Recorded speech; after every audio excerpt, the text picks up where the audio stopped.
Hello students, स्वागत है आप सभी का हमारे YouTube channel opine maths points में। बच्चों, आज की इस वीडियो में हम class 12 chapter number 6 application of derivatives की जो एक्सरसाइज 6.1 थी, इसके जो क्वेश्चन नंबर 11 से लेकर 18 तक के क्वेश्चंस हैं उनको आज की इस वीडियो में कवर कराने वाले हैं।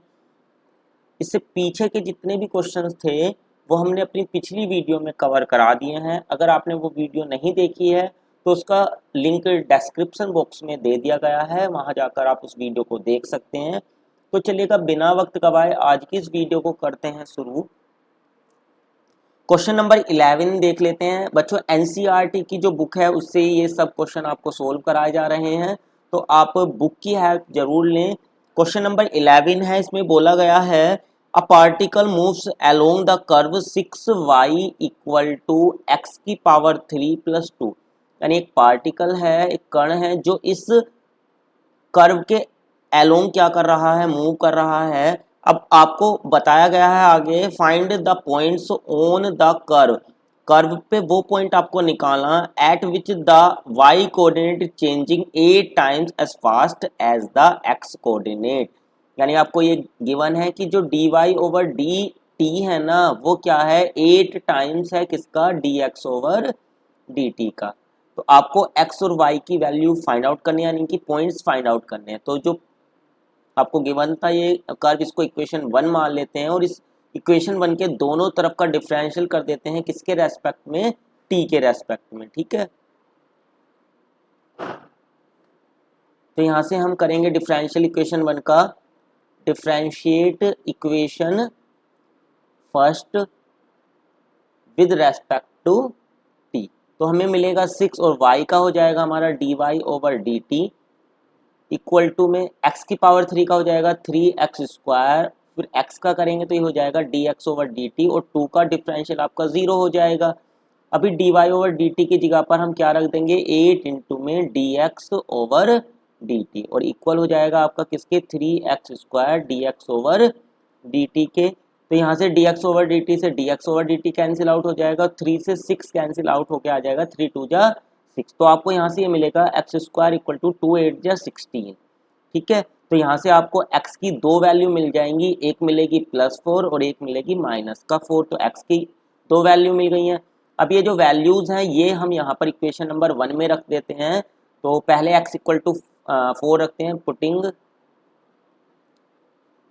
these value of x equation first. Equation first में रखेंगे तो पहले हम x इक्वल टू 4 रखते हैं। तो x जब हम 4 के बराबर रखेंगे तो हमें मिलेगा 6y इक्वल टू में 4 की पावर 3 प्लस का 2। ये हो जाएगा हमारा 6y इक्वल टू 4 की पावर 3 हो जाएगा हमारा 4 चौक 16 चौका 64 और प्लस का 2। तो 6y इक्वल आ जाएगा हमारा 66 के। तो यहाँ से y की वैल्यू कितनी आ जाएगी बच्चों, 11। तो एक पॉइंट तो हमारा हो गया कितना, 4,11। अभी क्या कर देते हैं, x की जगह पर रखते हैं -4। वैन x इक्वल टू -4 तो 6y जो है वो हमारा आ जाएगा -4 की पावर 3 प्लस का 2। तो यहाँ से हमें कितना मिलेगा, 6y इक्वल टू में -64 प्लस का 2। तो ये हो जाएगा हमारा 6y इक्वल टू में -62। तो y की वैल्यू कितनी आएगी बच्चों, -62 अपॉन में 6। 2 से कैंसिल आउट हो जाएंगे, 2 तिया 6, 2 एकम 2 और नीचे हो जाएगा हमारा 2 तिया 6। तो कितना आ जाएगा, -31/3। तो एक पॉइंट हमारा कितना आ जाएगा, -4 -31/3। तो ये दो पॉइंट हैं जो कि इस कर्व को क्या करेंगे, सेटिस्फाई करेंगे और ये जो गिवन कंडीशन है उसको सेटिस्फाई करेंगे। चलेगा, अगला क्वेश्चन ले लेते हैं। क्वेश्चन नंबर है हमारा 12। तो क्वेश्चन नंबर 12 में बच्चों ये कहा गया है the radius of an air bubble, यानी कि हवा का एक बबल है, बुलबुला है, उसकी जो रेडियस है ना वो इंक्रीज हो रही है किस रेट से, 1/2 सेंटीमीटर पर सेकंड के रेट से। यानी कि जो आपका dr ओवर dt है वो कितना दिया हुआ है, 1/2 सेंटीमीटर पर सेकंड। आगे बोला गया है at what rate is the volume of the bubble increase. तो इसका जो वॉल्यूम होगा वो किस रेट से इंक्रीज होगा ये आपको पता करना है, जबकि आपको रेडियस बताई गई है कितनी, 1 सेंटीमीटर। तो जो बबल है वो कैसा है आपका, गोल। तो गोले का जो वॉल्यूम होता है वो आपका होता है 4/3 पाई आर की पावर 3। अभी अब क्या कर देते हैं, दोनों तरफ का डिफरेंशियल कर देंगे टी के रेस्पेक्ट में। तो डी ओवर डी टी जो है वो हमारा आ जाएगा 4/3 पाई, और आर की पावर 3 का हो जाएगा 3r² D R over D T. 3 से 3 हमारा कैंसिल आउट हो जाएगा। अभी वैल्यूज पुट करेंगे तो ये हो जाएगा हमारा 4 पाई इंटू में आर कितना है हमारा 1 के बराबर है, तो 1 का स्क्वायर इंटू में D R over D T हमारा कितना दिया हुआ है 1/2। तो 1/2 रख देंगे, तो 2 से 4 कैंसिल आउट हो जाएगा, 2 2 जा 4, तो ये आ जाएगा हमारा 2 पाई, 1 का स्क्वायर 1 आ जाएगा, तो कितना आ जाएगा हमारा 2 पाई। वॉल्यूम की यूनिट सेंटीमीटर क्यूब और पर सेकंड, यानी कि जो आपका वॉल्यूम होगा ना वो किस रेट से आपका इंक्रीज हो रहा होगा, 2 पाई सेंटीमीटर क्यूब पर सेकंड के रेट से ये आपका इंक्रीज हो रहा होगा। चलिएगा अगला क्वेश्चन देखते हैं, क्वेश्चन नंबर 13। तो क्वेश्चन नंबर 13 में बच्चे बोला गया है a balloon which always remain spherical, एक बैलून है वो हमेशा स्फेरिकल रहता है, हैज अ वेरिएबल डायामीटर, उसका जो डायामीटर है वो वेरिएबल है, डायामीटर मायने डी, ये आपको कितना दिया हुआ है 3/2 इंटू में 2x + 1। Find the rate of change of its volume with respect to t. तो आपको dv ओवर dx ये आपको फाइंड आउट करना, ठीक है। यहाँ पर बोल दिया गया है कि जो वॉल्यूम है उसमें आपको चेंज निकालना किसके रेस्पेक्ट में, x के रेस्पेक्ट में। क्लियर हुई बात। तो d आपका कितना है 3/2 2x + 1, और d आपका होता है किसके बराबर 2, यानी डायमीटर होता है 2 इंटू रेडियस, तो ये हो गया आपका 3/2 इंटू में 2x + 1। तो यहाँ से r की वैल्यू कितनी आएगी बच्चे निकल कर 3/4 इंटू में 2x + 1। अभी यहाँ पर जो आपका बैलून है वो स्फेरिकल है, तो जो v होगा वो आपका कितना हो जाएगा 4/3 इंटू में पाई आर क्यूब। अब यहाँ से हम r की वैल्यू रख देते हैं पहले, तो ये आ जाएगा 4/3 पाई, और r की वैल्यू हम रखेंगे तो ये क्यूब हो जाएगी यहाँ पर, तो कितना आ जाएगा 3 की पावर 3 हो जाएगा 27, और नीचे आ जाएगा आपका 4 की क्यूब यानी कि 64, और इंटू में आ जाएगा 2x + 1 की होल क्यूब। क्लियर हो गई बात यहाँ से। अभी यहाँ से 4 से 64 कैंसिल हो जाएगा, 4 एकम 4, 4 6 24, और 3 से 27, 3 निम 27, तो कितना आ गया 9 पाई अपॉन में 16, और इंटू में आ जाएगा आपका 2x + 3 की होल 2x + 1 की होल क्यूब। अब क्या करते हैं, ये हमारा वॉल्यूम आ गया। अभी दोनों तरफ का x के रेस्पेक्ट में डिफरेंशियल कर देते हैं, तो dv ओवर dx जो होगा वो किसके बराबर आएगा 9 पाई अपॉन 16, ये तो आपका कांस्टेंट हो गया, और यहाँ पर x की पावर n का करेंगे तो ये हो जाएगा 3 इंटू में 2x + 1 का होल स्क्वायर, फिर 2x + 1 का करेंगे तो कितना आ जाएगा बच्चे 2 आ जाएगा, ठीक है। अभी यहाँ से 2 से आपका 16 कैंसिल आउट हो गया, 2 8 जा 16, तो कितना हो जाएगा ये 9 तिया 27, 27 पाई बटे में 8, और इंटू में आ जाएगा 2x + 1 का होल स्क्वायर, यानी कि जो आपका वॉल्यूम होगा ना वो इस रेट से क्या हो रहा होगा, आपका चेंज हो रहा होगा। क्लियर हुई बात। तो यही इसका आपका आंसर हो जाएगा। चलेगा अगला क्वेश्चन ले लेते हैं, क्वेश्चन नंबर होगा हमारा 14। क्वेश्चन नंबर 14 में बच्चों ये कहा गया है sand is pouring from A pipe at the rate of 2 centimetre cube पर सेकेंड, यानी एक पाइप है हमारा, क्या है पाइप है, और इस पाइप में क्या करा जा रहा है आपका रेत, ठीक है, सैंड जो है वो उड़ेला जा रहा है, तो रेत से क्या होगा भरेगा, यानी कि इसके किसको घेरेगा ये वॉल्यूम को। तो जो आपका dv ओवर dt है ना ये आपको दिया हुआ है कितना 12 सेंटीमीटर क्यूब पर सेकेंड, ठीक है। The falling sand firms a cone on the ground. अब क्या होता है यहाँ पर, अब जब ये इस सिलेंडर से नीचे गिरेगा तो आपने देखा भी होगा ये किसका रूप ले लेगा, एक कोन का, नाच, या फिर और कई जगह आपने देखा भी होगा जब कोई चीज नीचे गिरती है ना तो वो किसका शेप ले लेती है, कोन का। तो इसने कोन की शेप ले लिया।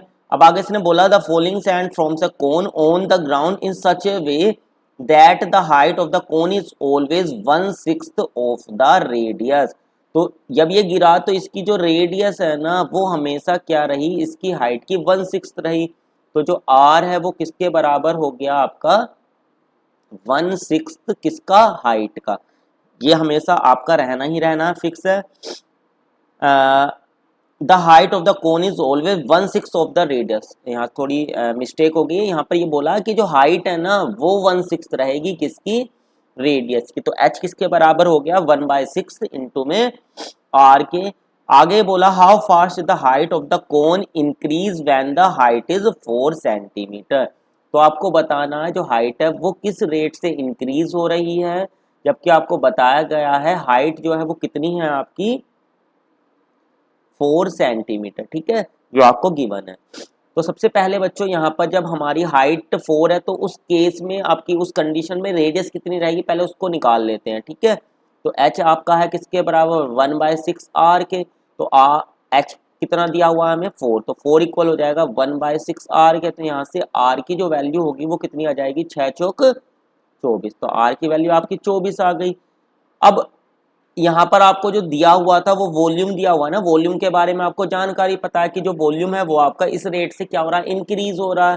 तो जो वॉल्यूम होता है कोन का, वॉल्यूम ऑफ कोन, ठीक है, वॉल्यूम ऑफ कोन जो होता है वो आपका हो जाता है किसके बराबर 1/3 पाई r स्क्वायर h।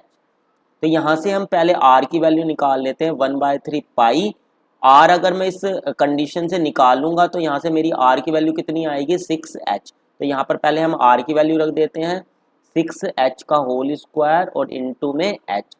तो ये हमारा हो जाएगा 1/3 पाई और 6 का स्क्वायर हो गया 36 और इंटू में आ जाएगा h स्क्वायर और इंटू में h, ठीक है। 36 को 3 से कैंसिल आउट करेंगे तो 3 एकम 3, 3 दूनी 6, तो ये हो जाएगा हमारा 12 पाई और h की पावर कितनी हो जाएगी बच्चे 3 हो जाएगी। अभी क्या करते हैं dv ओवर dt यानी कि t के रेस्पेक्ट में डिफरेंशियल कर देते हैं। तो ये हो जाएगा हमारा 12 पाई, h की पावर 3 हो जाएगा हमारा 3h स्क्वायर और इंटू में आ जाएगा हमारा कितना dh ओवर dt।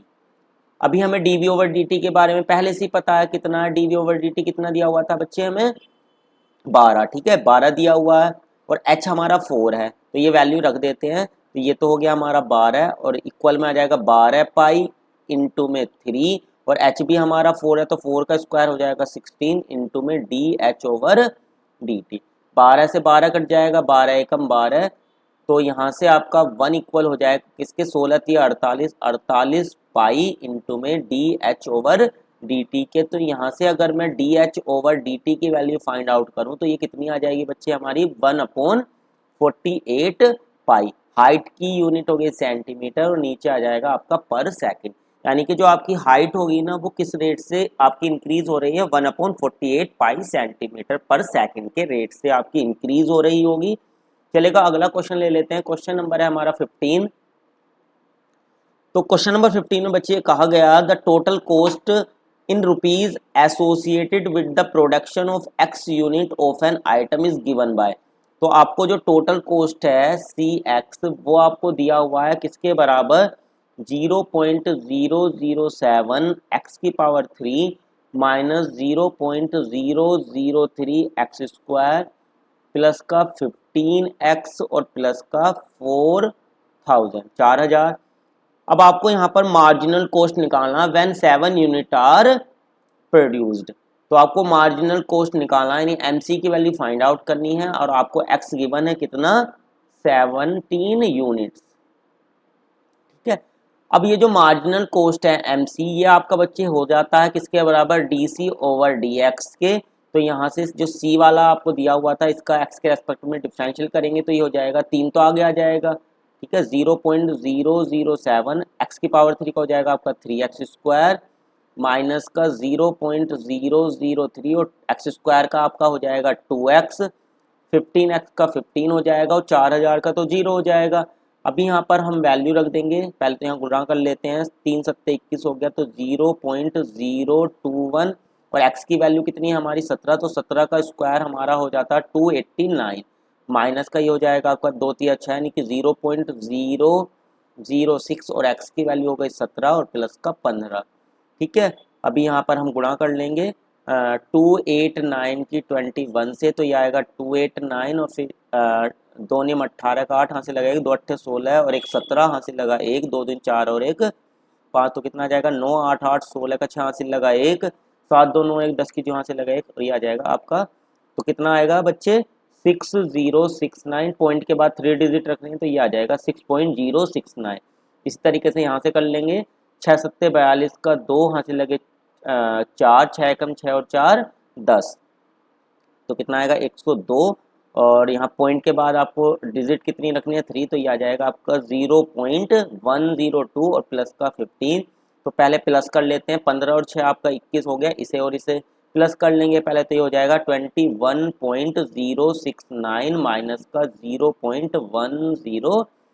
अभी माइनस कर लेते हैं तो 9 में से 2 जाएंगे बचेंगे 7, 6 में से 0 गई 6 और 0 में से 1 तो जाएगा नहीं, कैरी लेना पड़ेगा, 10 में से 1 गया 9 और पॉइंट यहाँ से कैरी ले लेते हैं, यहाँ 20 बचेंगे, तो कितना आ जाएगा 20.967। ठीक है, तो जो मार्जिनल कॉस्ट है वो कितना आ गया बच्चे 20.967। अगला क्वेश्चन ले लेते हैं, क्वेश्चन नंबर है हमारा 16। तो क्वेश्चन नंबर 16 में आपको टोटल रिवेन्यू दिया हुआ है। ठीक है, टोटल रिवेन्यू जो है यानी RX वो आपको दिया हुआ है 13x² प्लस का 26x प्लस का 15 के बराबर। आपको यहाँ पर टोटल जो मार्जिनल रिवेन्यू है वो आपको फाइंड आउट करना है। मार्जिनल रिवेन्यू x आपको कितना दिया हुआ है, यहाँ पर 7 के बराबर दिया हुआ है।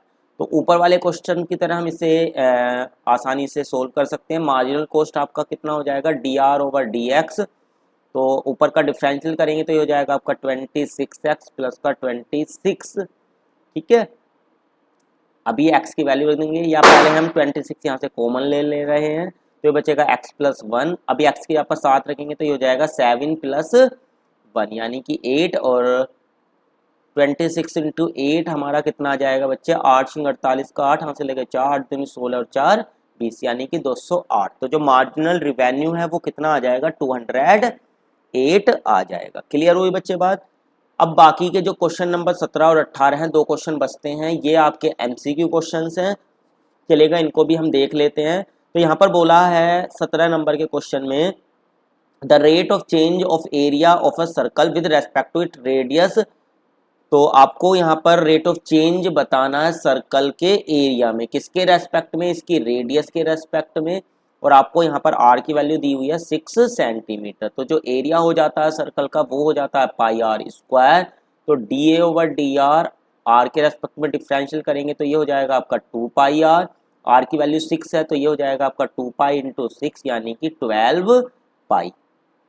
तो क्वेश्चन नंबर 17 का बच्चे ऑप्शन नंबर जो बी होगा ये आपका करेक्ट हो जाएगा। अगला क्वेश्चन है क्वेश्चन नंबर 18। तो लास्ट क्वेश्चन है ये इस एक्सरसाइज का 18 नंबर का क्वेश्चन है। इसमें बोला गया है total revenue in rupees received from the sale of x units of a product is given by. तो आपको RX यहाँ पर गिवन है कितना 3x² प्लस का 36x प्लस का 5। तो आपको यहाँ पर मार्जिनल रिवेन्यू फाइंड आउट करना है, जबकि आपको बताया गया है x के बराबर है 15 के। तो ये क्वेश्चन अभी कराया भी था, क्वेश्चन नंबर 16 है, बिल्कुल कॉपी है उसकी, बस वैल्यूज चेंज यहाँ पर हुई हैं। तो जो मार्जिनल कॉस्ट हो जाता है वो हमारा किसके बराबर होता है dr/dx के। तो यहाँ पर डिफरेंशियल करेंगे r का x के एस्पेक्ट में, तो कितना हो जाएगा बच्चे 6x प्लस का 36। तो यहाँ पर अब हम रख देते हैं x की वैल्यू, तो ये हो जाएगा 6 गुणा 15 प्लस के 36, 15 छिक्का 90, तो 90 प्लस का 36 कितना हो जाएगा 126। तो 126 आ जाएगा, यानी कि ऑप्शन नंबर जो डी है ना ये इसका करेक्ट आंसर हो जाएगा। क्लियर हुई बच्चे बात। तो ये जो एक्सरसाइज थी 6.1 ये आपकी कंप्लीट हो गई है। कल की वीडियो में हम आपको अगली एक्सरसाइज जो है हमारी 6.2 इंक्रीजिंग डिक्रीजिंग फंक्शन से रिलेटेड उसके बारे में आपको डिटेल से बताएंगे, और जितने भी क्वेश्चन हो सकेंगे उनको सोल्व भी कराएंगे। तो कल की वीडियो आप ज़रूर देखिएगा, और आज की वीडियो बच्चों अगर पसंद आई हो तो इसे लाइक कर दीजिएगा, ताकि हमें भी मोटिवेशन मिलता रहे और आपके लिए नई नई जानकारियाँ बटोर कर हम आपके लिए लाते रहें। तो आपसे कल फिर मुलाकात होगी नई वीडियो के साथ। जय हिंद, जय भारत।